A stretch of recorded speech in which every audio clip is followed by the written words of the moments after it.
The masses are going to go through every ailment there is. You can't be worrying about that, because if we keep worrying about the trouble that the masses are in, we never cultivate anything among ourselves to get to the high level in which the masses are going to be a part of.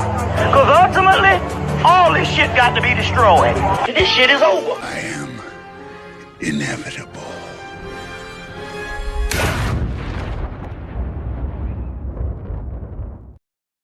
Push the button. Come on, push the button. Yeah, come on, push the button. Push the goddamn button. Push the goddamn button. All right, yo, we are live. We are live in full effect. Come on in, come on in. Welcome. Welcome to Night Day Network. All right, y'all, we gotta get into these titles. So Trump is being investigated for inside trading by the BBC. They actually put a video out on Trump, cheating the stock market, they believe. And we also What a surprise. What a surprise. And we also got to get into the Epstein. So Tucker Carlson had a guest on. They basically broke down the Epstein Pizzagate. Well, Pizzagate being in the Epstein file coded. They did a video on that, which we're gonna get into as well. So make sure y'all come on in. Make sure y'all double tap the screen, like this video. All right, shout out to y'all in here, Yvonne, Subliminal, Michelle, the girlfriends, Kickback. Shout out to y'all just tuning in. Yes, indeed. So we gotta get into this, man. Let's go ahead and get into this. Hold on now. Let me pull this up. Mr. Donald Trump out here. Not just him, though. They all be into inside trading. But we was calling that out. Even before they even did that. Like last week, we were saying, yo, they just manipulating the market. Not only that, we was calling out, Trump using his meme coin to basically, cheat the market. Coming in with his meme coin, his crypto meme coin, making $350 million just getting in office right off the bat. And then we was talking about Barron Trump, the son, invested in oil right before they went to attack Iran. Yeah, we gonna and get they into closed it. the Strait of Hormuz. Yeah, they closed the Strait. Or Hormuz, however the hell you say it. Yep. Stopping our oil supply. Yep. So this is put out by the BBC. Said the inside trading suspicious looming over Trump's presidency. This the BBC News. All right, so let's go ahead and get into it. Make sure y'all double tap the screen, like the video. Let's get into it. Now, the BBC has found a pattern of spikes in trades and financial markets ahead of public announcements by US President Donald Trump, including during the Iran war. It's raised suspicions of insider trading, whereby bets are made by people based on information that is not available to the general public. Though some have argued certain traders have become more adept at anticipating the president's interventions. Let's talk to our business correspondent, Nick Marsh, for more on this. Nick, tell us what you found. Well, quite a lot of examples of these spikes, Sally. I'll just give you the first one I found, and one of the most prominent ones. It's on the 23rd of March. Trump had spent the weekend preceding that threatening Iran's power plants, much like he is now. But then suddenly, on the Monday morning, before the stock market opened in the US, he said that the United States had had very good and productive conversations with Tehran over a complete and total resolution to hostilities. That's what he posted on Truth Social. So then oil drops by 14%, which is understandable. You go back, though, and look at the trading volume data, and you see a massive spike in the number of oil futures contracts exchanged between about 14 to 16 minutes before the post. And that's what we've been saying. Every little keyword he might tweet on his Truth Social is there to manipulate the market. It triggers the market. Every time he says a certain word, and only the inside traders know it, is in on it. Only the inside traders know what key words he's saying that's going to spike the market. So that's how they manipulate. They all in on it. They all robbing from the people, period. We've been explaining that to y'all forever. That's what they've been doing. So yeah, the BBC is investigating Trump for manipulating the stock market, which they all do it anyway. But let's continue. Hundreds of millions of dollars, and those traders will have made a huge amount of money through what's known as What he said, short selling. That's just into 16 minutes before the post. Bring it back a little bit more. And you see a massive spike in the number of oil futures contracts exchanged between about 14 to 16 minutes before the post. That's hundreds of millions of dollars, and those traders will have made a huge amount of money through what's known as short selling. That's just one example of quite a few that I found, Sally. And Nick, you've also been looking at these prediction markets, which have exploded in popularity in the past couple of years. Yeah, so the two main ones really are Polymarket and Kalshi. You might have heard about them. They're websites powered by blockchain. You can bet on anything really, from the weather to baseball to US foreign policy. It's like a very simple yes or no mechanism, whether something will happen or not. Donald Trump's son, by the way, Donald Trump Jr., is an investor in Polymarket. He sits on its advisory board as well as on Kalshi's advisory board. We have contacted him, incidentally, but no response. But yes, on these predictions markets, people have been making an awful lot of money around American military action around the world. For example, I saw one user called Burdensome Mix set up an account on Polymarket in December last year. And between the 30th of December and the 2nd of January, this account placed $32,000 on Nicolas Maduro, the Venezuelan president, being ousted. The next day, he was seized by U.S. Special Forces. You see that? He said $32,000 was placed on, as a bet, basically saying they're going to get the Venezuela president out of power. And that's the type of manipulation they do. So they're investigating and seeing all the moves that's being made around Trump going into Iran or them invading other countries. Like, this is all about manipulating the stock market and also taking over resources. And the account made nearly $500,000. Then it changed its name and hasn't placed a bet since. There are also similar bets being placed on US strikes on Iran, for example. We spoke to Polymarket. It told the BBC that it sets and maintains and enforces the highest standards of market integrity. And it said that it proactively works with law enforcement to do so. And in March this year, both Polymarket and Kalshi outlined new rules to crack down on insider trading. And what about the White House? What has the response been from the White House to these allegations? No response when I contacted them. Spokespeople in the past have made it clear that they do strenuously deny any form of insider trading involving the White House. There was one who told another outlet last month it didn't tolerate any administration official illegally profiteering off of insider knowledge. There's always the possibility, Sally, that traders are getting better at predicting when Trump will make a U-turn or market conditions signal he might intervene in some way. Traders get ahead of that. You can't rule that out. Yeah, but it's the consistency of these spikes, and it's how often it happens before Trump says something that's got people raising eyebrows. Okay, Nick, thank you very much indeed. Nick. Yeah, they manipulating the stock market like crazy surrounding this Iran war. Both markets. That's what most of this is about. Yeah, the crypto market and the stock market. That's what most of this is about. It's about the manipulation of the market because they're about to change financial systems. We about to go digital. They already got the stable coin bill through, and they about to get the Clarity Act through, and they got to build the infrastructure for digital currencies. They ain't switch to digital currencies. It's a whole new playing field, y'all. So what they're doing is they're preparing. And then the way they do that, they're able to buy everything up pennies on the dollar because they keep threatening war. Trump keep threatening to blow up Iran. He's doing all this other stuff just so he can manipulate the market because the market goes to war.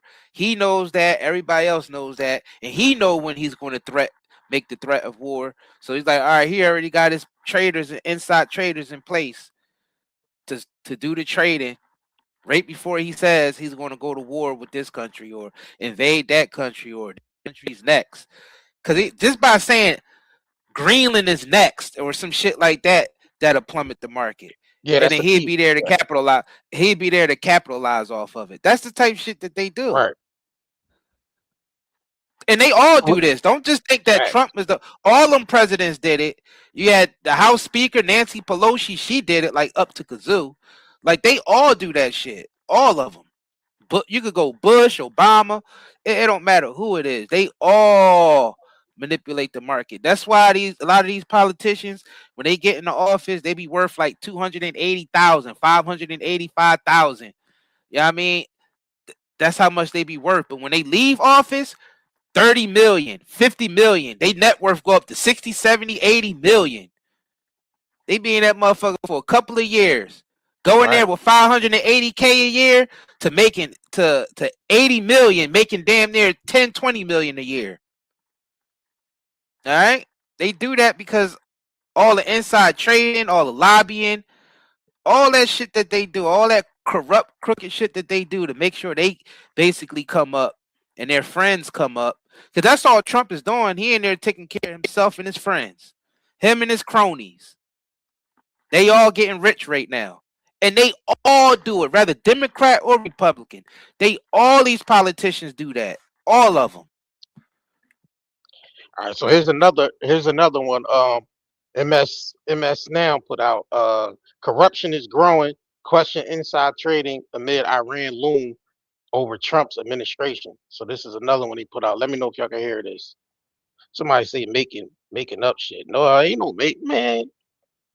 Use a bot coming in here. Agent bot coming in here saying we making up stuff. We literally how are we making it up? They're literally being investigated for inside trading, but we already know that's what they've been doing. They've been doing inside trading. Shit, you could watch the movie Trading Places, and that should give you insight on that. The movie with Dan Aykroyd and Eddie Murphy, Trading Places. They was manipulating the market on there. So let's continue. If you have been watching this show, you know we have been paying very close attention to questions of possible insider trading amid the Iran war. And if you think we don't cover it, I invite you to watch more often. In fact, questions we have been asking since Liberation Day are all around this when it comes to trading activity. Now, finally, regulators appear to be paying attention too. Bloomberg reports that the Commodity Futures Trading Commission, the CFTC, is now investigating at least 2 instances where a surge in suspiciously well-timed trades occurred just minutes before our president changed his public position on the war.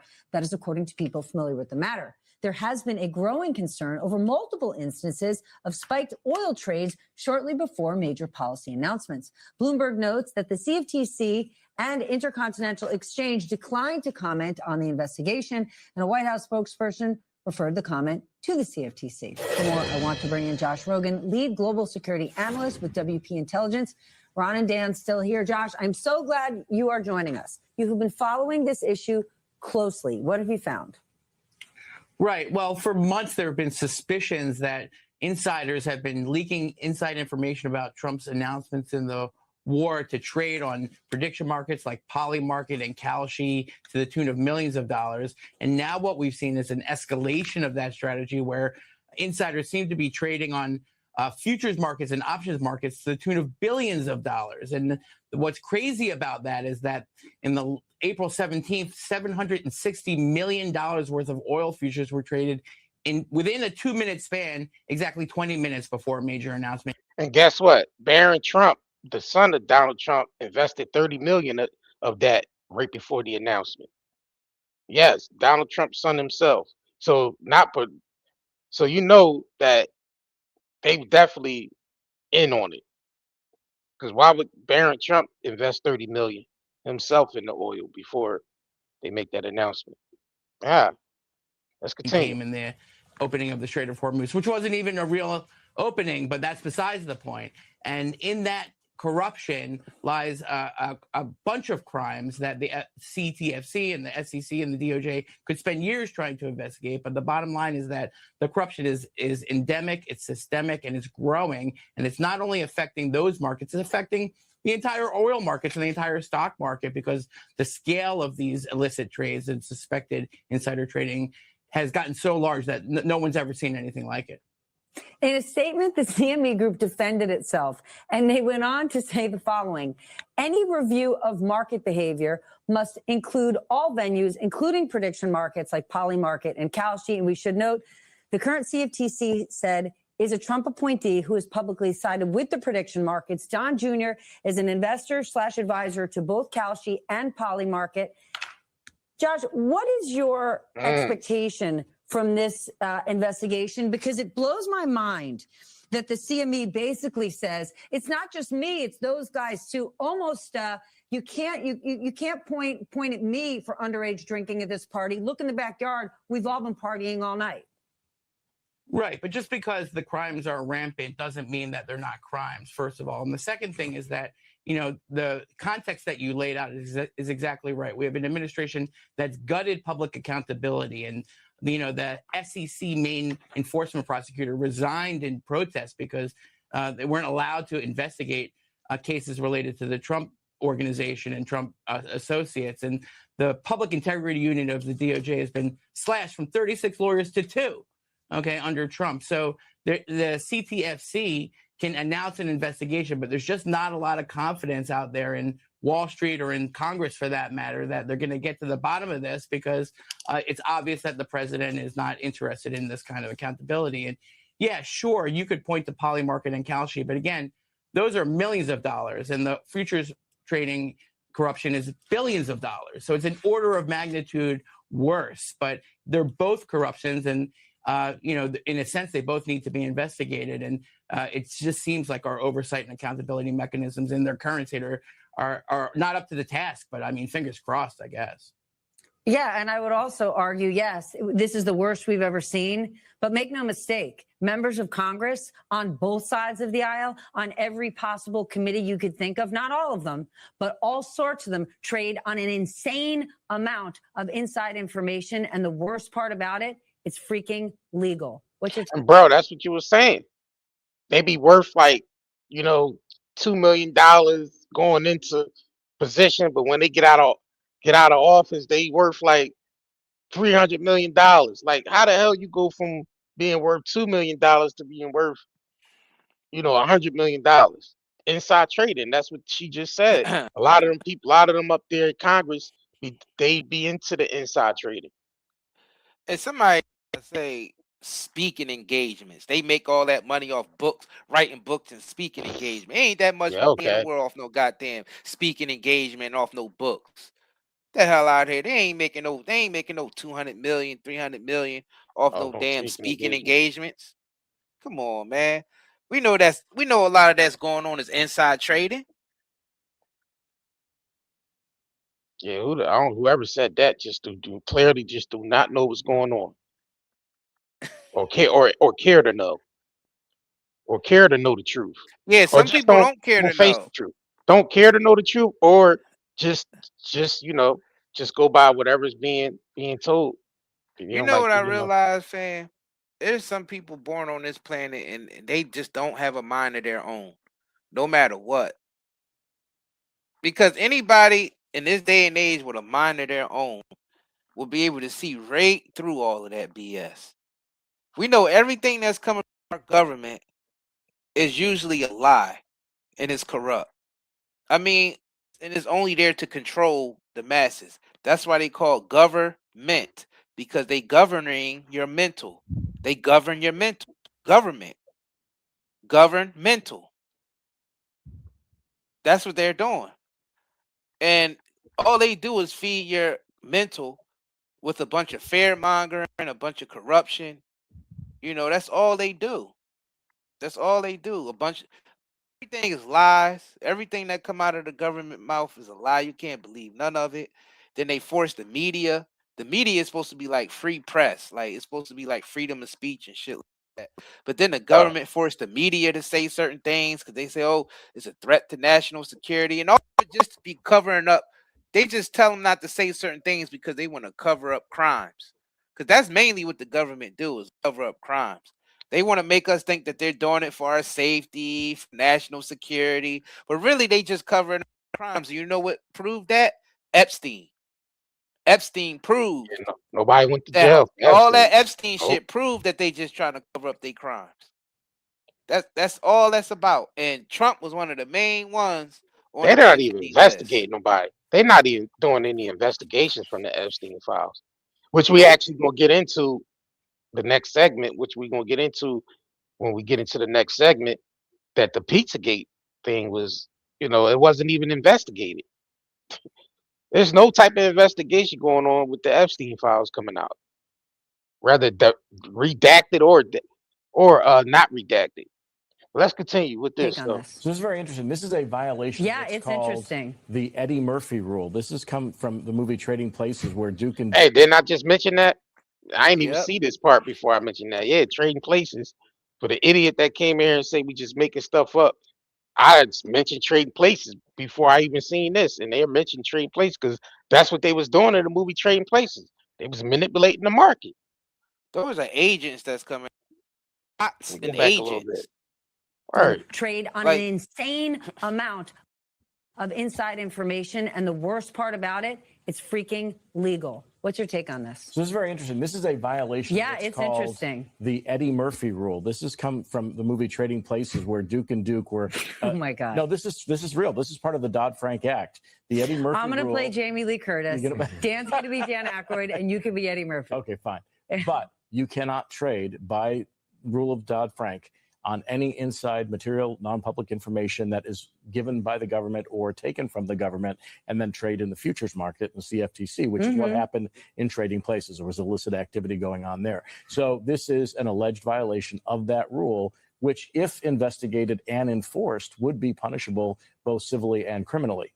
But If. Yeah, I take a little issue. Like CME Group, this is the largest futures exchange in the planet, and integrity is really important, right? If folks don't think that this is a platform or this is an exchange where there are rules, right, and they're going to be monitored, that sort of thing, they're highly regulated. And their point about Kalshi and Polymarket, you guys saw John Oliver last night. He trashed these guys. There's no regulation. The people running these markets, they don't even know what they're, really, they were made to look like idiots. Like, I don't know if you guys saw that bit last night. I mean, they go round and round in circles. I don't think they have a good handle on how markets should trade. And if you're going to actually, has inside information and you kind of get on, this is not a market where there's two sides in a way where you have highly regulated people on both sides of it. So the CME and ICE, they'll get to the bottom of this. They need to, because integrity for their markets are really important. I don't think you can say the same thing about Kalshi. Okay, Ron, here's the issue with that. I don't think the exchanges will give anybody up. Here's the issue with that. I interviewed the heads of Kalshi and Polymarket at a live event, and it's like they were laughing in my face. They were looking at me like, okay, boomer, laughing their way to the bank. As the biggest investors on the street have given these boys and girls money, they think, as long as this is, it's just like, they're like, yep, until somebody makes the rules, we're just going to run and run and run. So are they going to win this game? Because they're laughing at us. You need enforcement. You need, by whom? Again, Congress. Well, in this administration, you would need enforcement from the Commodity Futures Trading Commission that the DOJ would support, that the Trump administration would support, and you have Kalshi, which is now worth $22 billion. It's become a rather large entity in a very short time. My guess is that absolutely nothing happened. Okay, quick before. Nothing was going to happen because they're not going to investigate themselves and penalize themselves for inside trading. Guess we got to realize. So that, yeah, of course, nothing is going to happen because that's what they're not going to investigate themselves and penalize themselves and lock themselves up. What's crazy about this? The media pick and choose who they want to go after, because all these powerful people and all these politicians do the same thing. They all do insider trading. Every last one of them. They got access to certain government, information that allow them to have inside trading information. Because a lot of the market is dictated by regulatory stuff and all that the government do. So they easily able to manipulate markets because they the government. And they all help themselves to it. Every last one of them. And a lot of the businesses and stuff, all the government private contractors, it be the politicians and their families with those they give themselves and their families big contracts. So they give themselves billions of dollars, for government contracts, whether it's to build a fake space station or for war, the military industrial complex. All of that. They make money off of that, and they make money off the market. Every last one of them. It's crazy. And the media only pick and choose who they want to go after. And it's only agenda. It's like it's agenda. Like if they got an agenda to take this politician down or that person down, then all the dirt will come out. But they all guilty of it. And it's like a bunch of hypocrites. And they all need to go down. Like when they was standing up there with Hillary and Trump was standing up there arguing about the crimes that they did. Like y'all both right. Yeah, y'all both commit those same crimes. And even worse. For y'all, it's like Trump and Hillary for prison. Because you remember Trump ran his whole campaign on making sure the people on the Epstein list was locked up and making sure Hillary went to jail. Yeah, for the emails, right? Yeah, for that, for the Benghazi shit, everything. Shit, yeah. Yep, all that shit that he said she should go to jail over. Did any of that happen? No. No. You know why it didn't happen. It didn't happen because they all in on it. Right. And it's all just entertainment for us while they take all the, you know, all the resources behind the scenes and just acting like they fighting each other in front of us. It's insane.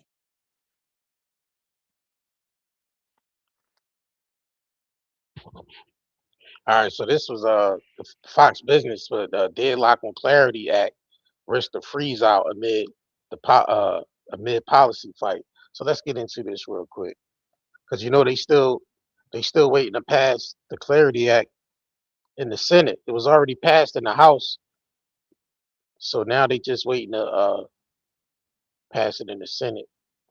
But the deadline, I think the deadline of it is July. I think the July 20 something. But let's go ahead and get into this real quick.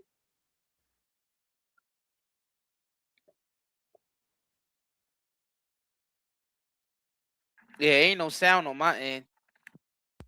Ain't no sound? All right. All right, let me reshare it real quick. All right. Share this. It's kind of slow, a little something. All right. Welcome back. Let's check crypto this morning, and we see Bitcoin at 74,630. We want to talk about policy. The Clarity Act facing a critical deadline. Just weeks left to advance the Clarity Act before the legislative calendar tightens. The crypto bill, which passed the House last year, has remained stalled in the Senate over stablecoin rewards. The White House signaling progress as negotiators work to clear those remaining hurdles. Top crypto advisor Patrick Witt says a compromise on stablecoin yields is holding a key step toward moving this bill forward, though it still needs a Senate committee hearing before it can advance to a full vote. White House economists say allowing stablecoin rewards would have only a minimal impact on bank lending, and we won't see a huge move out of deposit accounts, pushing back industry concerns. Joining me now is the Chief Policy Officer of Coinbase, Faryar Shirzad, with me once again. Faryar, great to have you. Good to be here. Thank you so much for being here. What's your expectation on the markup of this bill? I think we feel great about it. You know, there's been a lot of really good work that's taken place since the banking committee initially tried to do the markup a couple of months ago.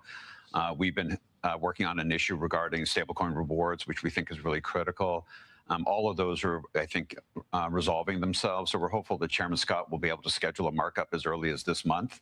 We'll be able to get to the floor in May and get the president and Congress another big bipartisan win. So explain once again, remind our audience what the main issue is. I mean, the crypto platforms want to be able to pay a reward for those people who have crypto money or stablecoin in their accounts. That's right. The banks are saying, look, if you offer like pay people, it's like, you know, the banks used to give us toasters, right? If you're going to pay people money to put their money in the crypto platform, well, then they're going to take their money out of traditional bank accounts. That's right. That's what the allegation is. Really interestingly, the Council of Economic Advisors at the White House put out a very academic study. They did essentially a research review of all the analysis that's been done on this issue. There's no evidence that there's going to be deposit flight as a result of stablecoins. So I think that issue substantively has been put to bed, but it's still a political problem because the bank lobby groups are trying to fight stablecoins. But basically, the issue was when Congress passed the stablecoin bill, the Genius Act, last year, one of the big things they were trying to do is to bring stablecoins from an offshore market onto the U.S. There's about $300 billion of stablecoins in circulation, 220 billion of which are issued outside the United States, subject to rules other than the U.S. And so the goal of Genius was to bring that market in. Rewards are a critical part of that. So we've been defending the president's initiative, defending the policy underlying the bill, trying to make sure that stablecoins take root in the United States. The banks have been fighting back on that. I think we'll get to a good place on that. The White House, Treasury, the Senator Alsabrook, Senator Tillis, the Banking Committee, Senator Lummis, all of them have been working on it. I think everyone understands we can't get this wrong because we're at a critical moment. Absolutely, and you're in touch with all of them. I mean, you're trying to shape policy at a time that you've got this growing business, 12 different businesses at Coinbase. Yeah. Where do you look for the actual big growth story at Coinbase? Is it the everything exchange? Is it the rewards? Tell us where the growth story is. Well, Coinbase is built on a conviction that the global economy is going to move on chain. So payments, financial activity, all of which are going to be done on chain. The activity that we've seen even over the last year in the U.S. for sure, but even overseas. When they say chain, meaning the blockchain. Is sort of proof point of that. And so what Coinbase has done is positioned itself to be a significant player in every bit of that, as an exchange, as a custodian, as an infrastructure provider, providing the premium wallet for self-custody. We have 12 different business lines that each earn over $100 million annually. So we feel really good about having a strong, diversified business, but also being well positioned for what we think is the future of commerce. And the future of commerce is going to include what we call tokenization. That's right. And I want to get your take on this because the IMF is warning that tokenization could bring new risks to the global financial market, saying that automated trading and the so-called smart contracts could amplify volatility, make market shocks harder to contain.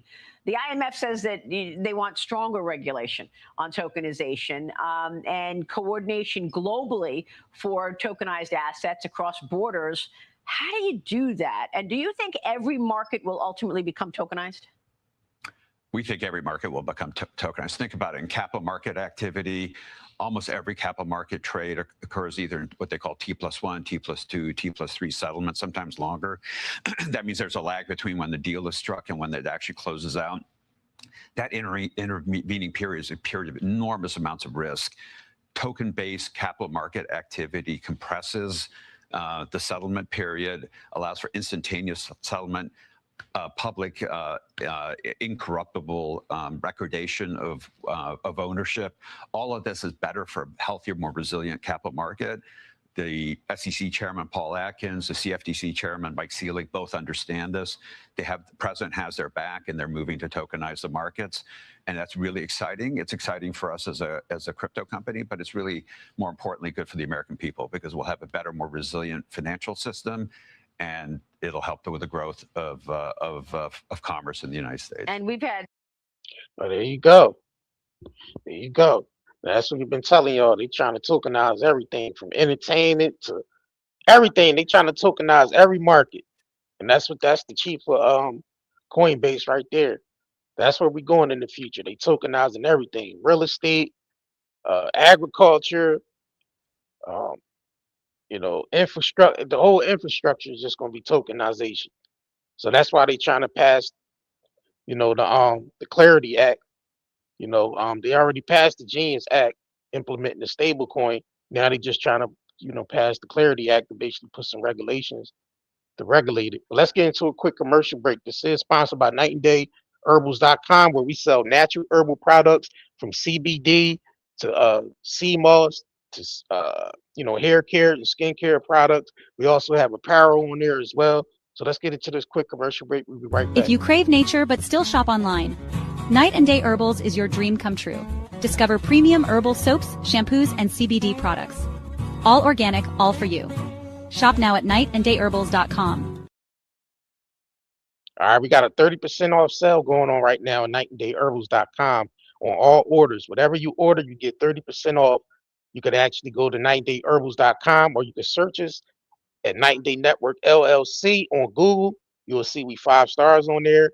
And also all our social media platforms will pop up as well.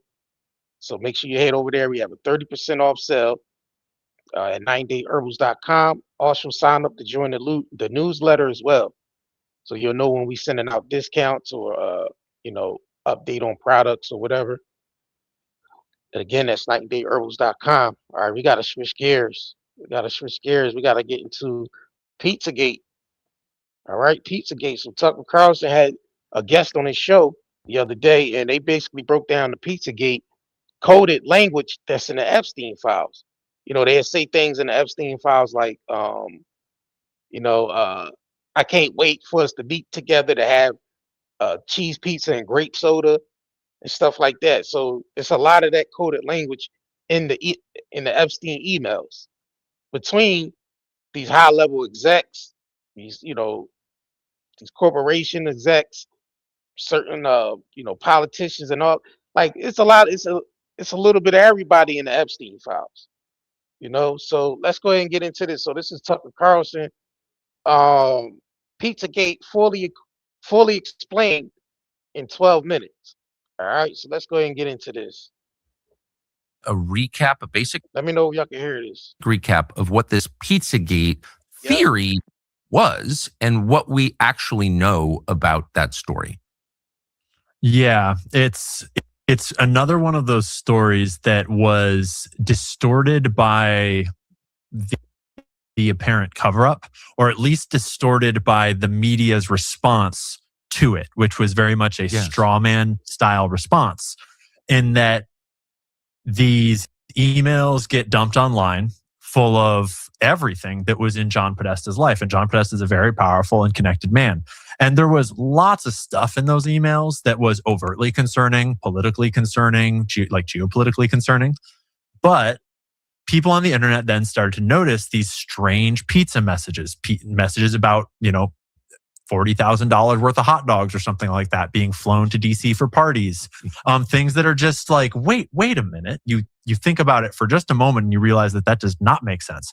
And overt references to children too. Like these kids ages like 7, 8, and 9, or I forget the exact ages, will be in the pool and it'll be heated and they will be there for, it's like, wait, what are we talking about? So people started to dig into what these weird emails were.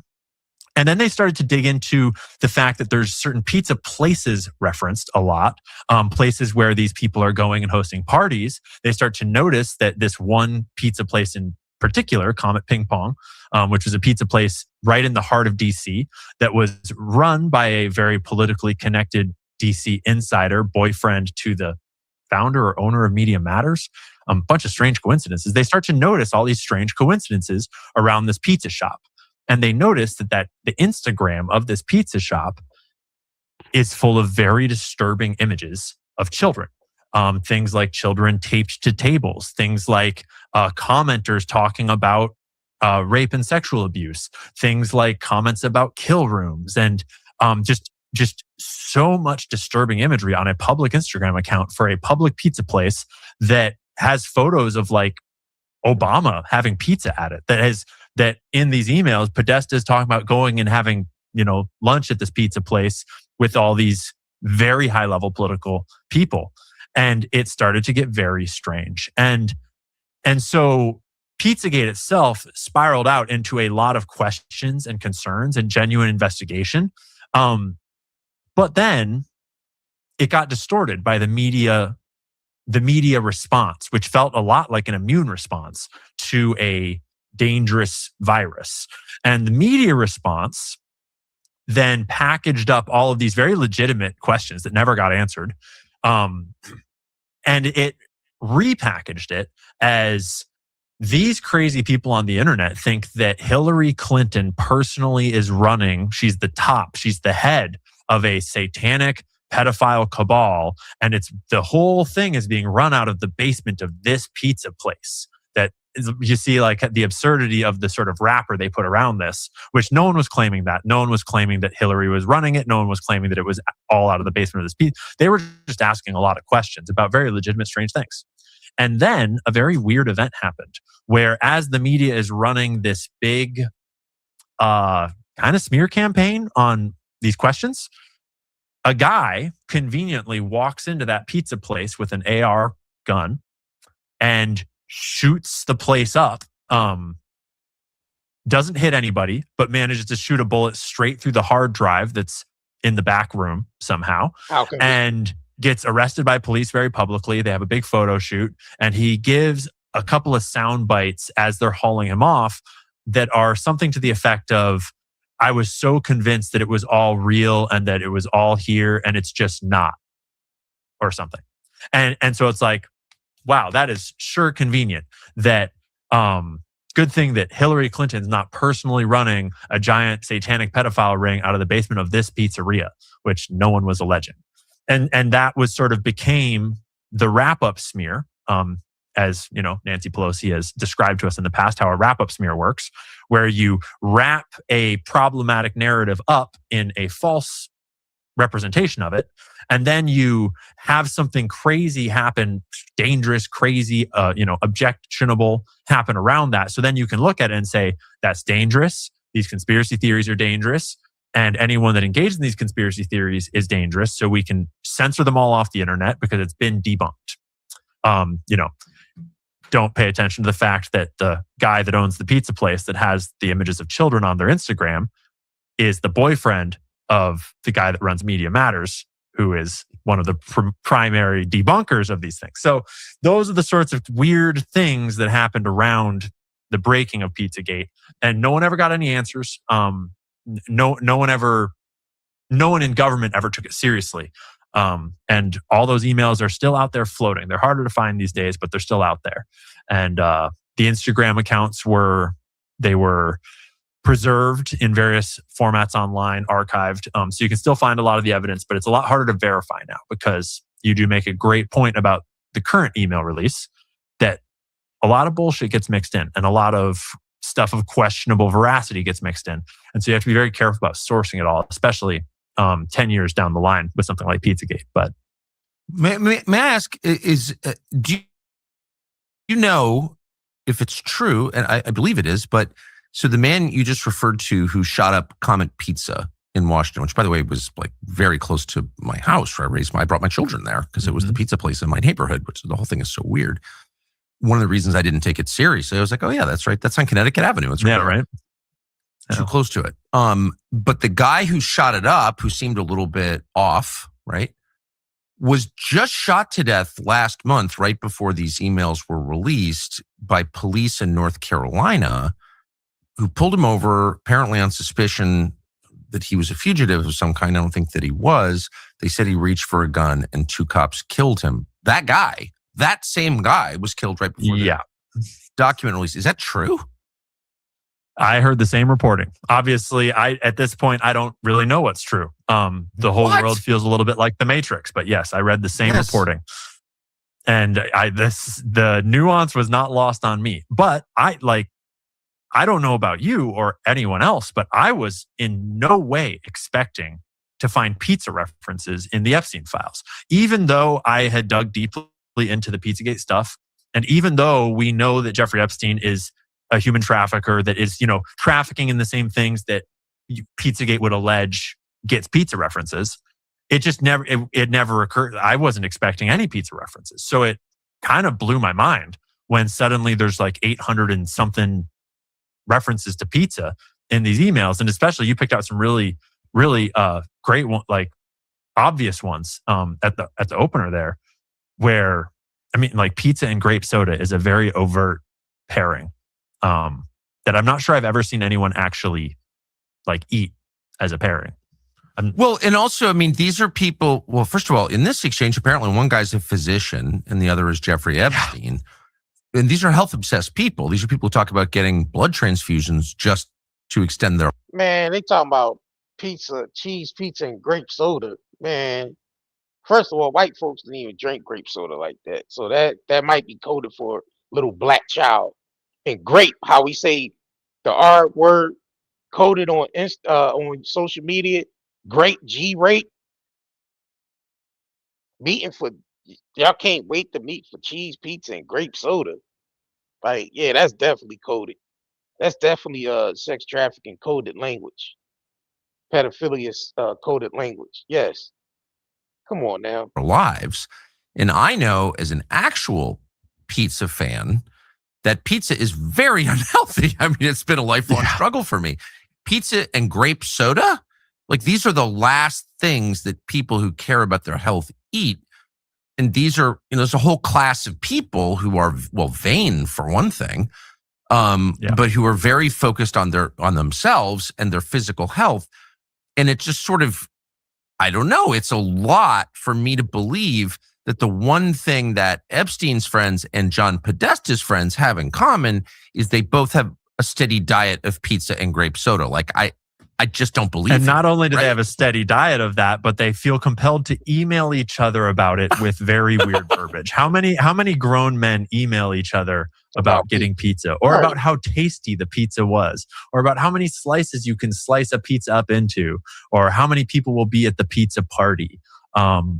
Then there's another email in the current dump that is even it stuck out to me because it has the word red hook in it, which at first I didn't have the context, and it seemed suspicious, the words red hook, where it was someone was emailing asking if another guy can go to Red Hook for a pizza meal later.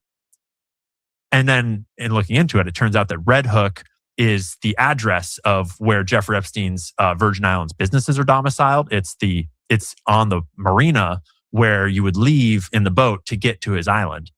And so then it's almost weirder. Someone was emailing asking if another man can go to where Jeffrey Epstein's business is domiciled for a pizza meal at something. There's a lot of emails like that where people ask if they can use the apartment for a bit, or if we can go get pizza for a few hours or for 30 minutes. That's a Pizzagate reference as opposed to these emails. A lot of these times where they're using food language in ways that does not square with how food actually gets eaten or talked about ever. Has anyone been asked about this? I mean, is it, a lot of the people in these exchanges, or apparently in these exchanges, are still alive. Some of them are prominent people still, including apparently the doctor in this exchange. Do you know if anyone has just been asked in a straightforward way, what was this? Not since Pizzagate, as far as I'm aware.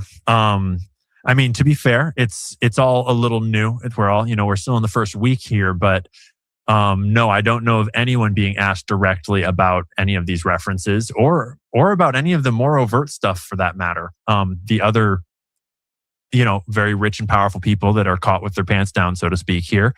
A couple of people have issued apologies. A couple of people have, resigned from positions, but it's entirely underwhelming, the official response. All right, that was Tucker Carlson. Yeah, so we know that grown men talking about pizza and stuff in the email. Yeah, they definitely speaking in code. They definitely speaking in sure. code, bro. That's definitely coded. Hell yeah. And you see, it was a chart he had. The thing is, what the people gonna do about it? What the Yeah, American people exactly. gonna do about it? Right. We've been paying taxes to these individuals. You know what I'm saying? Our tax dollars go to funding these individuals because they had Clinton's wrapped up in that, Obama wrapped up in that, Epstein wrapped up in that. All these people is doing this and able to operate off the people's money. Right. What are we gonna do about that? What everybody gonna do about that? Nobody ain't mad yet. Y'all ain't mad enough. Yeah, I don't think people mad enough. I don't think people mad enough, which is insane. Yeah, damn, people ain't mad enough. You getting work like a workhorse just to maintain your basics because they taxing everything quadruple times, 10, 20 times. You getting taxed for the same shit like 10, 20 times and not even realizing it. And that money is going to funding people like Epstein, funding operations like the Comet Pizza and all of that. That's insane. Like, we gotta really, and the person that came in there and shot the pizza joint up, he worked for them. He came in there and shot the hard drive. Nobody got hit, but he shot the hard drive and left out. How convenient. And then got killed. A couple years later. Come on, man. Cover up. And then you hear Hillary and all of them using that. You heard Hillary use that.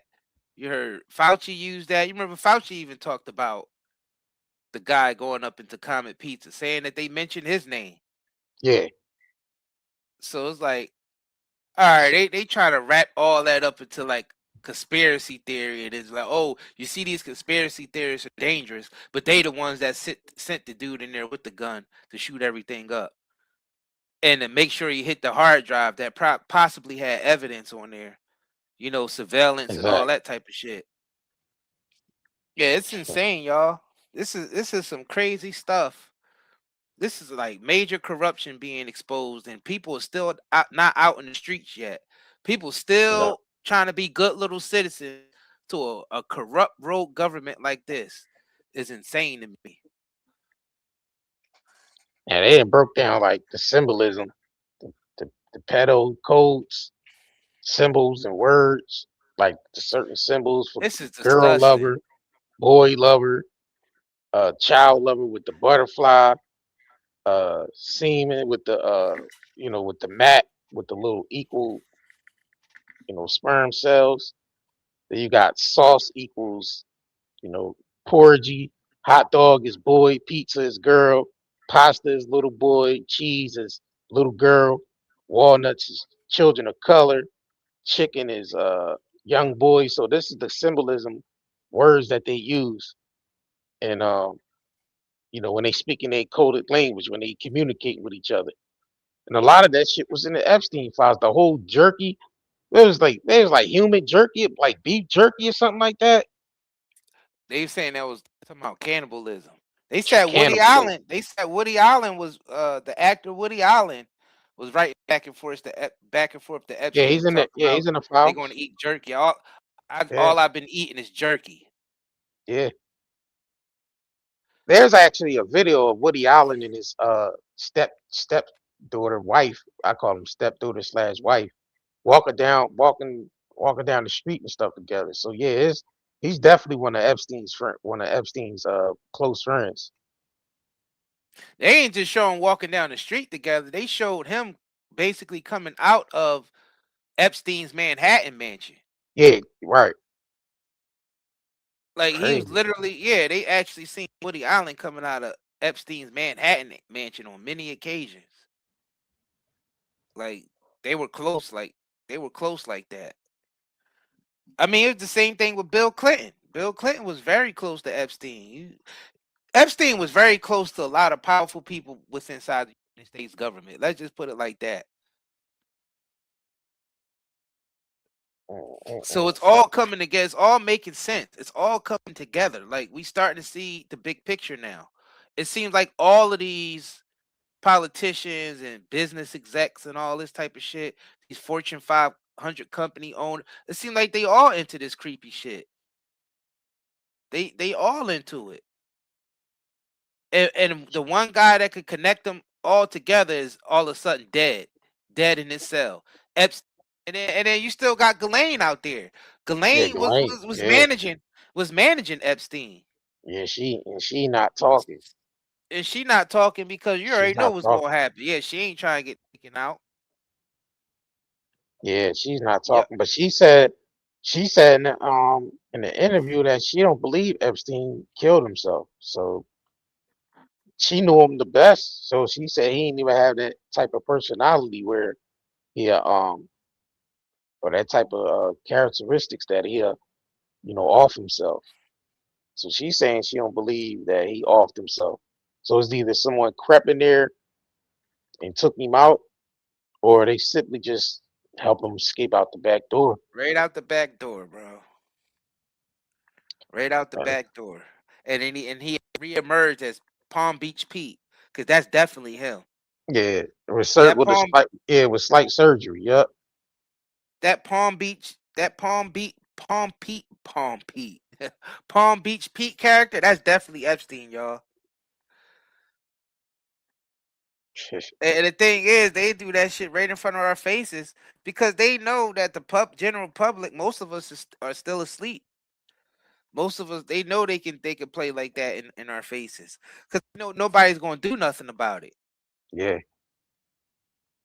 Like he's like this dude. What are the odds? He got all his houses is exactly where Epstein houses are from. The guy flies in a private jet. He looked exactly like Epstein, even down to his teeth. Like, you know how you can identify, like, if a person's body get burnt up. One of the ways they identify people is through their dental records. This dude, because dental records are usually, you know, it's almost like fingerprints. Everybody got different. It's different for everybody.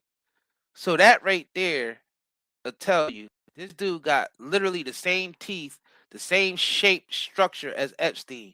Dude, that's Epstein. That's Not him. only that, he's in That's places where him, bro. Epstein is at, though. That's why I Like, said his.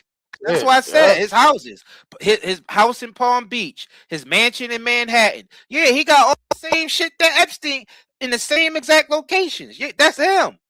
And look how they trying to make a mockery out of the Epstein shit with this Palm Beach character, Pete Right, character. Like, you right. see how they trying to make him into like a celebrity where the Mm-hmm. people he loved by the people. You see how Yeah, they, I see that. you see how that's being He out there presented? taking pictures. He out there Yeah, taking selfies with people, and people going up to him, shaking his hand, and look, it's you bouncing know, people out giving there. him giving him love and hugging on him and all. Yeah, all types of crazy shit. I see him, and that's Epstein. They doing that too. Like, United States is literally the representative of the corrupt nations in the Bible, like the Sodom and Gomorrah and all that. Like, United States is literally that. Like, this is the worst. Like, we the worst. How can we make this person a celebrity for looking like a creep like Epstein? And the fact that it is possibly is the craziest part about all of this. Man, I'm done. This shit is over, y'all. I'm done. I give up. This shit's over. That we might as well just it's over. They really They made this making this Palm Beach creep beat guy over. a mockery. Like they, that's insane, ain't it? That's This is insane. over. It's no point to this anymore. It's literally all vain. They look, they making this dude a celebrity because he looked like Yeah, a creep. He looked because he like the looked like creep Epstein. Epstein. That's crazy. They're praising someone who looks like He a was on known Jimmy pedo. Kimmel. Yeah, he was on Jimmy Kimmel getting, and that's where most of his following came from when he went on Jimmy Kimmel. And Jimmy Kimmel had him on there. It was like, yeah, would you be interested in playing Epstein in the film? He's like, yeah, I'll play Epstein or He's anything. gonna play himself Yeah, in the film. yeah, that's the That's crazy mockery. Epstein, y'all. Crazy mockery. Crazy mockery. That's literally Epstein. That's literally him. The dude got the same voice, the same eyes, hair, head, lips, face, facial structure, teeth, the same private jets, the same mansion in the same locations. The Palm Beach and freaking Manhattan. Look, nah, man, this is crazy. Like, this dude is right in front of our faces, and he just walking the streets freely and getting love on the streets. And he's a pedophile creep.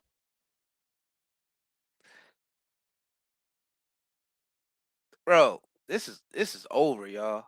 I'm sorry, but this shit is over. If a person like this don't get, if there's no justice for those victims and this person is still walking the street like this, y'all can't tell me that karma exists.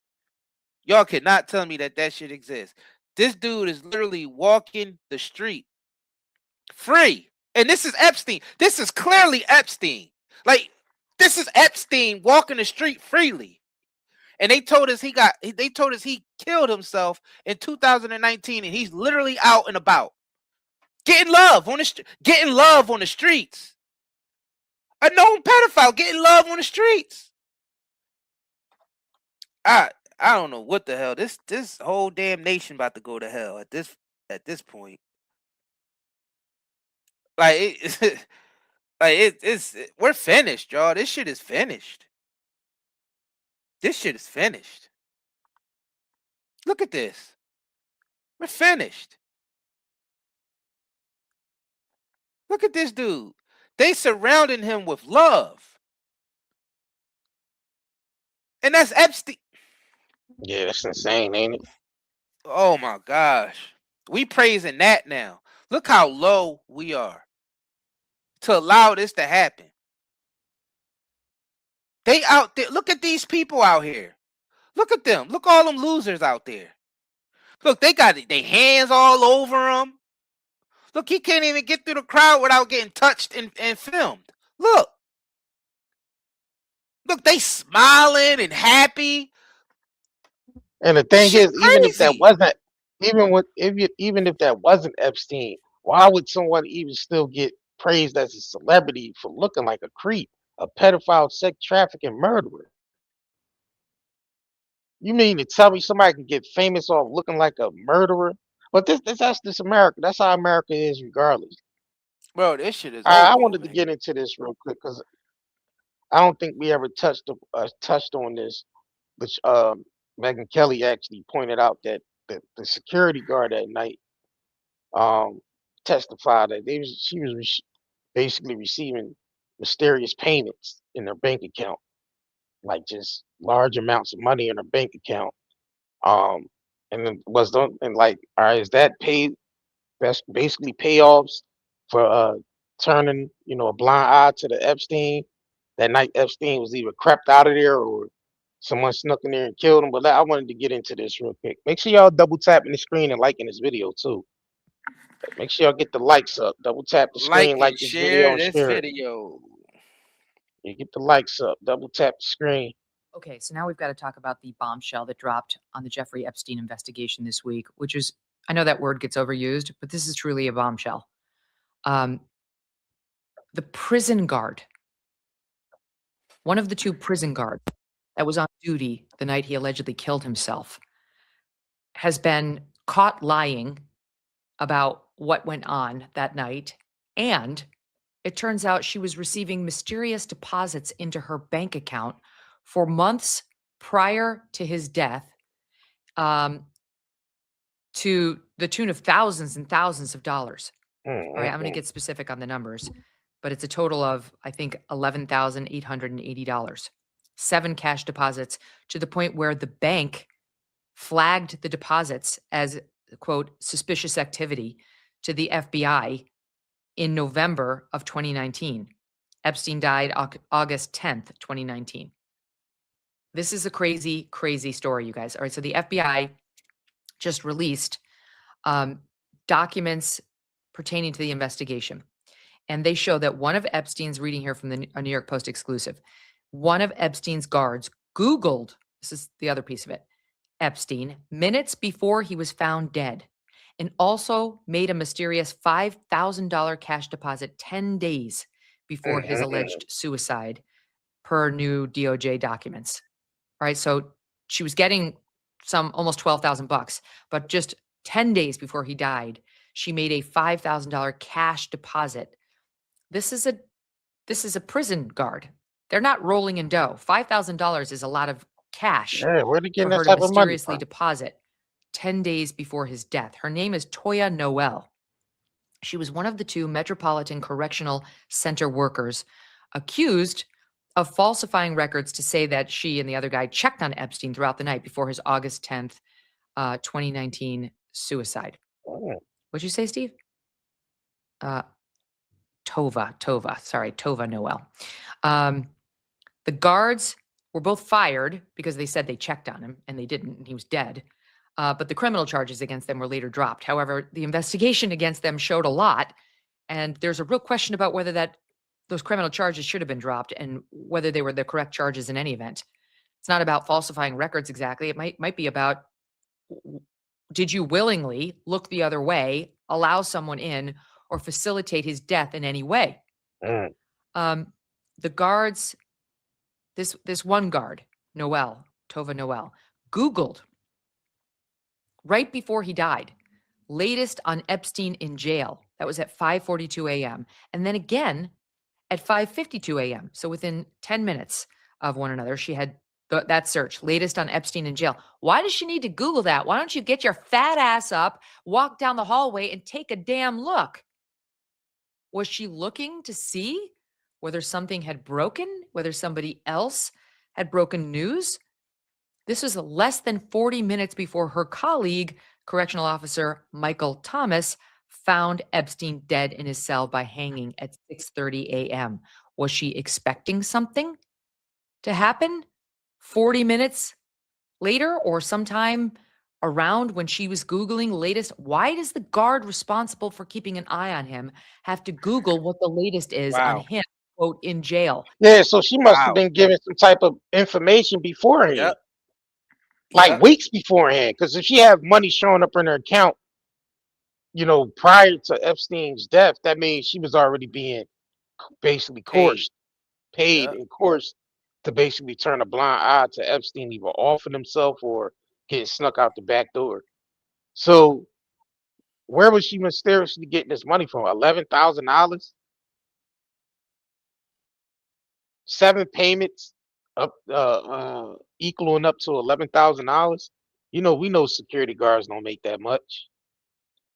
But then you was Googling Epstein 10 minutes before he died. Why would you Googling Epstein? Why would you? Why? Yeah, exactly. Because they wanted to know exactly who that Who he was. was, right? Yep. That someone's willing to pay them all this money to turn a blind eye to. Right. Because that's basically what happened. It's crazy because the show Blacklist is actually a couple of episodes on there exactly like that. It's like that show is literally about Epstein and shit and the people that he worked with, which would be on the blacklist. Yeah, that's some crazy shit how they just put all that shit in the movies and the TV series, and they just parade it in front of our faces like, aha, look what we doing. Then they come up with this Palm Beach Pete character after Epstein is dead, and all of a sudden he coincidentally lives in the same parts of town that Epstein lived in Florida and New York, and he flies a private jet, and he looked exactly like him. Come on, man. They doing all this shit in front of our face, y'all. Like, it's like we're just like they just playing us for fools. That's what's going on. We're being bamboozled. Yeah, peep Ran this them shit up. out. After we listen to this, we gonna finish because I got some other shit I want to pull up too. This is highly suspicious. This is per an FBI record of her internet search history. This is crazy stuff. Earlier in that shift, this Tova Noel, who's 37, shopped for furniture online and snoozed on the job instead of making the mandated checks on Epstein every 30 minutes, while Thomas perused motorcycles, according to prosecutors. The FBI highlighted the internet search in its 66-page forensic examination of the Bureau of Prisons desktop computers of Noel and Thomas. It was the only search highlighted. When questioned during her sworn statement to the DOJ in 2021, Noel denied Googling Epstein. So she lied, which is a federal crime. It is a crime to lie to federal investigators, which she clearly did when she denied Googling Epstein, notwithstanding the fact that she had Googled, quote, latest on Epstein in jail at 5:42 a.m. and then again at 5:52 a.m. Her answer was, quote, I don't remember doing that. She said FBI records were not accurate. I don't recall looking him up. Now, meantime, on the cash deposits, Chase Bank, and pay attention here on the timeline, flagged cash deposits in her bank account in a suspicious activity report to the FBI in November 2019, another file from the DOJ revealed. Again, he died August 10th, 2019, so this would have been a couple months later. Chase Bank flagging cash deposits into her account. It turned out a total of 12 deposits had been made, culminating in the largest one for $5,000 11 days before he died, July 30th, 2019, for $5,000. Wow. So 10 or 11, depending on how you count it, days before Epstein died. But here's the weird thing. And then they show 7 cash deposits, a total of 12 were made, culminating in the largest for $5,000. 7 cash, totaling $11,880. So in total, she got almost 12 grand, 5,000 of which came 10 days before he died. And here's what's really weird. She didn't start working in the special housing unit where Epstein was held until July 7th, 2019, which is weeks before his death. He was But planted the there. deposits began in April 2019. Sorry, April 2018. So she started getting this money in April of 2018. It wasn't until November 2018 that the Miami Herald even dropped its massive report on Epstein. So she starts getting the deposits in April. Then in November, Julie K. Brown drops the big piece in the Miami Herald that would lead to all the trouble for Epstein. Then Epstein was arrested a few months after that. And then in July, you get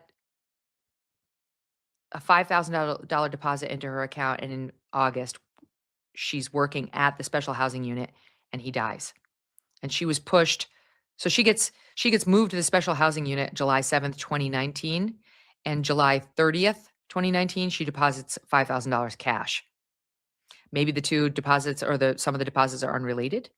If she was paid off, right? How could the person giving her money in April of 2018 before the Miami Herald piece have known that he was going to be arrested by New York prosecutors? Well, I mean, federal prosecutors in New York, and that he was going to be arrested and that he's going to be in her housing unit and that she hadn't even been moved to yet? That seems far-fetched. But it is suspicious that she gets moved to the special housing unit July 7th, and within 21 days, 22 days or so, 23, she gets $5,000 in cash that she deposits. She drove a $62,000 2019 Land Rover Range Rover. She was being paid. That's a lot for a prison guard. How was that paid for? And when the DOJ interviewed her, she was not asked about the cash. Why not? Because they're not going to ask her for things that's going to lead them into an investigation of either Epstein still being alive or someone went in there and killed him. So she was being paid ahead of time and moved to that unit where Epstein was at. She was planted there. She was planted there. That's why she Googled who the hell Epstein was on the computer, like minutes before he died, because she was planted there. This was a whole setup anyway. That's crazy. Damn, and she was driving a Range Rover. Like, we know damn well you ain't buying no Range Rover off no damn prison guard salary. What? Why not? Might we need to reopen that investigation? Here's another thing I don't understand. Why, knowing all this, was the FBI so quick, when Cash and Dan came out on Fox and Friends to say he killed himself? That's what we believe. We've seen the videotape. Why did they come out and say that? And presumably having seen this report. I mean, this is pretty extraordinary. And this is questioning during her sworn statement to the DOJ in 2021 when she denied Googling him. Apparently we knew that. We knew it wasn't true. So what led to her, why hasn't this been completely ruled out as a nothing burger? I'd love to know more. The New York Post does not explain it and presumably does not know. They write an internal FBI briefing, also released in the DOJ files, reveals the agency thought Noel was also likely the mysterious orange shape spotted in a blurry surveillance video near Epstein's cell around 10:40 p.m. that night. Now we have video of the mysterious orange shape. Let's watch it. It's orange blob movement. We're Googling in. You can see it for the listening audience on the very right side of the screen.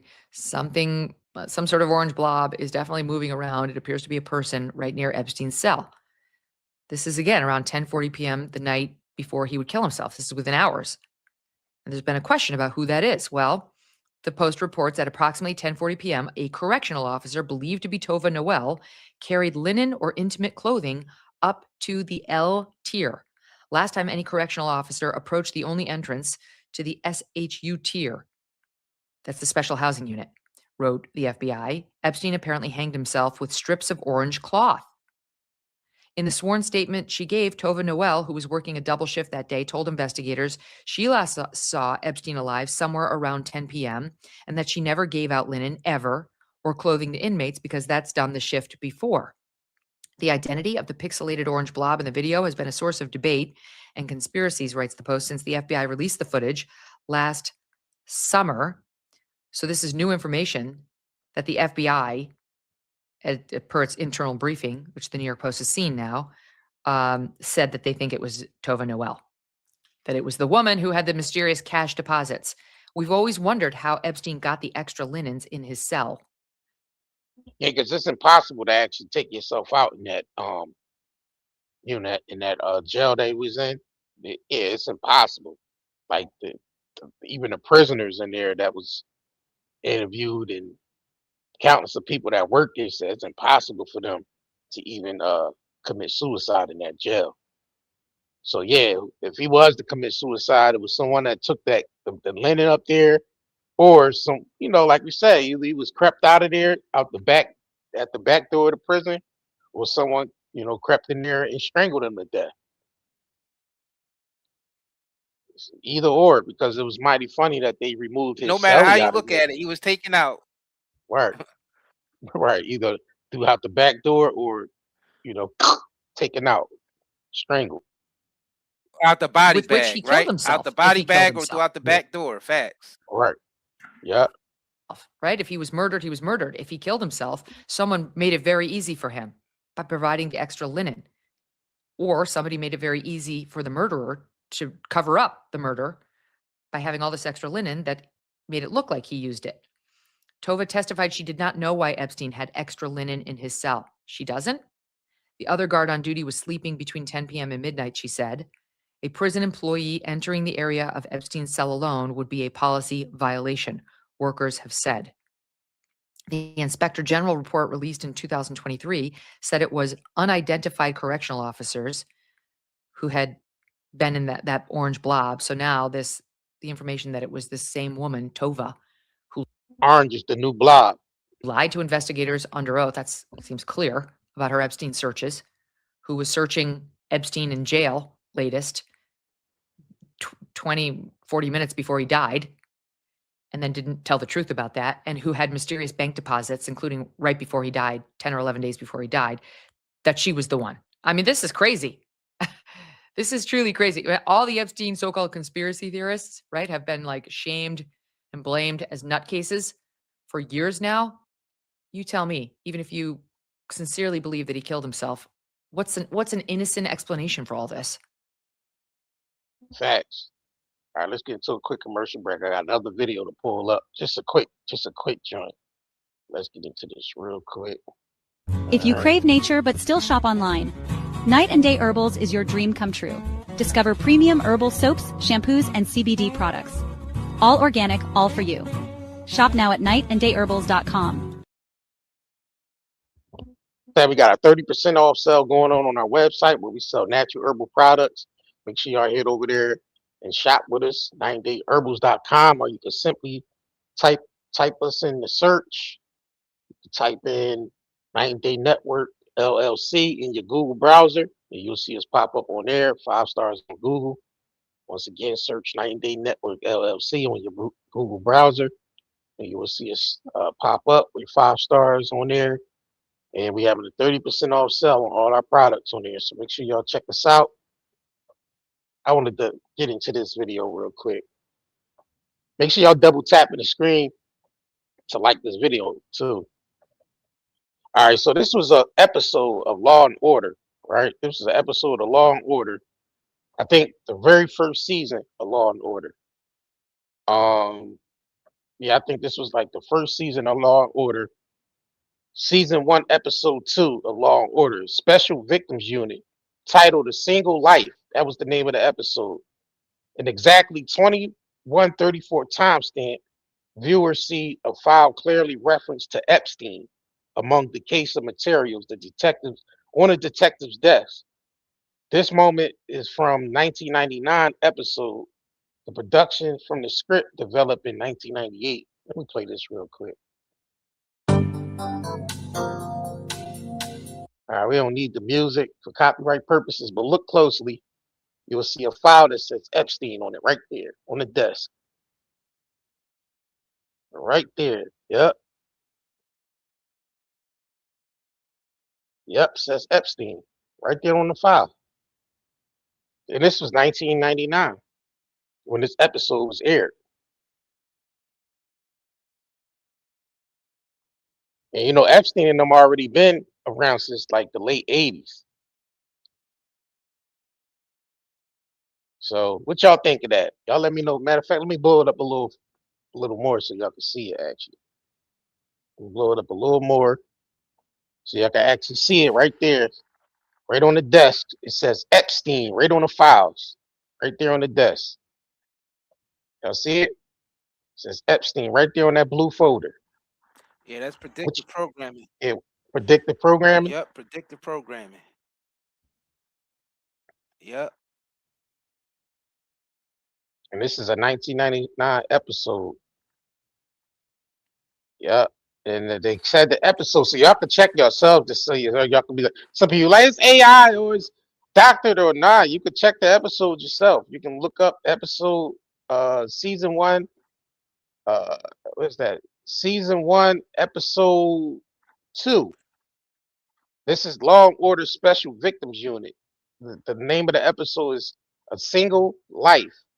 And the timestamp is exactly at 21:34. 21 minutes and 34 seconds is the timestamp of where this scene is from. Yeah, right there it says Epstein on the file. Yeah. So what y'all think of that? Y'all let us know in the comments below what They y'all think of put that. all the shit. They put all the shit in movies and TV series, like we Yep. said. Actually, Epstein's whole life is literally the blacklist on Netflix. Like he's literally like Raymond Reddington or some shit on. It's almost laughable. And you know, I never It's seen insane, actually, how that they whole do that. series. They laugh right in our face. Yeah, that's Yeah, crazy. I never watched it's that whole basically the series. whole Epstein shit in a nutshell, bro. It's the whole Epstein shit in a nutshell, for real.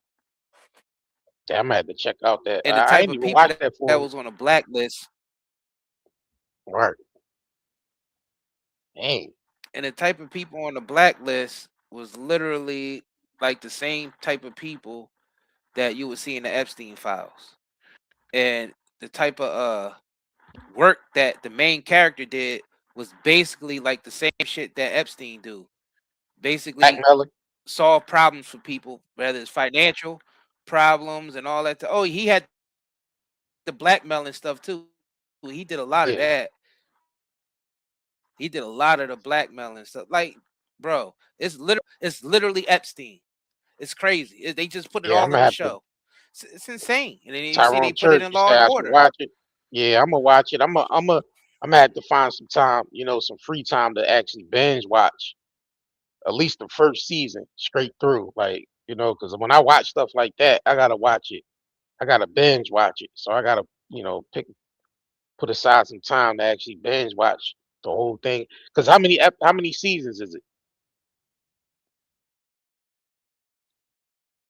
A Blacklist. I think we delayed, bro. I think it 9 delayed seasons. again. My bad. I was on. Now seasons. Nah, Oh, I was on. I'm delayed and I had my mic off. Yeah, 9 yeah. seasons. Yeah, I'm gonna have to find time to binge watch. Yeah, but this is the episode of Law and Order for y'all that just coming in. It's an episode. This episode was aired in 1999. This is the Law and Order Special Victims Unit, and the name of the episode is let me see, I forgot something. A Single Life, and the timestamp is at 21:34. So if y'all want to look that up yourselves, y'all can see. And that right there, one of the files on the desk says Epstein. It's crazy. Predictive programming, bro. All right, this is the last little thing I want to get into. This is like a little breaking news, real quick. So let me get into this. Let me pull this up. So Ghislaine Maxwell, or Ghislaine. So Ghislaine is asking for, and she's asking for a dismissal. Yeah, let's get into it. Hold on. Let me know if y'all can hear it.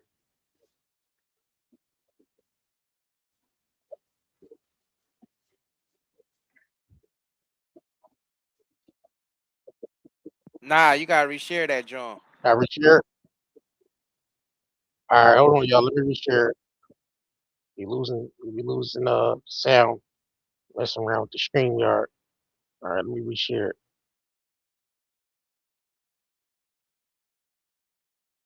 All right.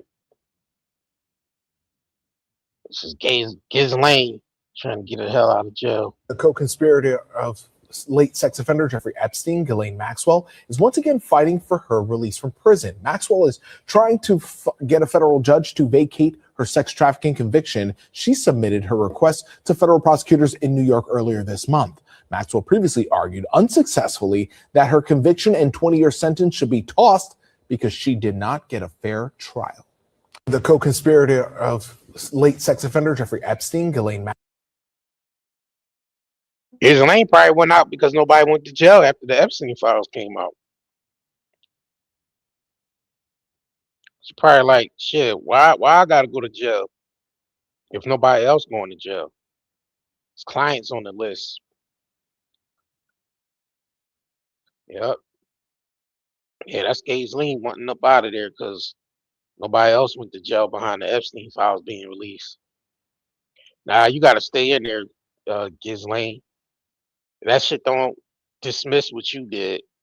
How you was going around recruiting them little girls from the beauty pageants and bringing them to Epstein and people like Epstein, and nah, you gotta stay in jail. Sorry. Yep. They're not gonna let her out of jail. They'd take her out before they let her out.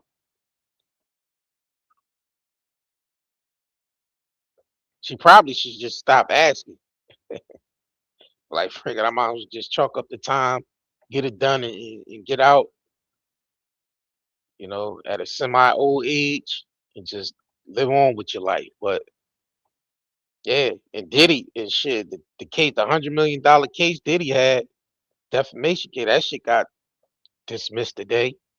So he ain't winning none of the cases that he under the lawsuits that he put out there himself. Yeah. Let me switch back over. Like I said, Epstein, predictive programming, through Law and Order, the episode Law and Order, from season 1 to episode 2 of Law and Order. Yep. Y'all let us know in the comments what y'all think, man. Make sure y'all subscribe to this channel if you haven't already yet. Make sure you double tap the screen or click the like button and share this information out. And also, like we said, hit up nightandayherbals.com. We got a 30% off sale going on our website. Make sure y'all go over there and shop with us at nightandayherbals.com. We appreciate y'all tuning in and rocking out with us with the content. And yeah, I guess anything else? Nope. We want to thank y'all for tuning in. Yep. And on that note, we up out of here, y'all. Peace. I'm not even gonna lie. The joint pain I deal with every day will slow me all the way down. But ever since I started using this right here, Night and Day Pain Relief Balm, everything changed. And within minutes, I feel the difference. Like real relief.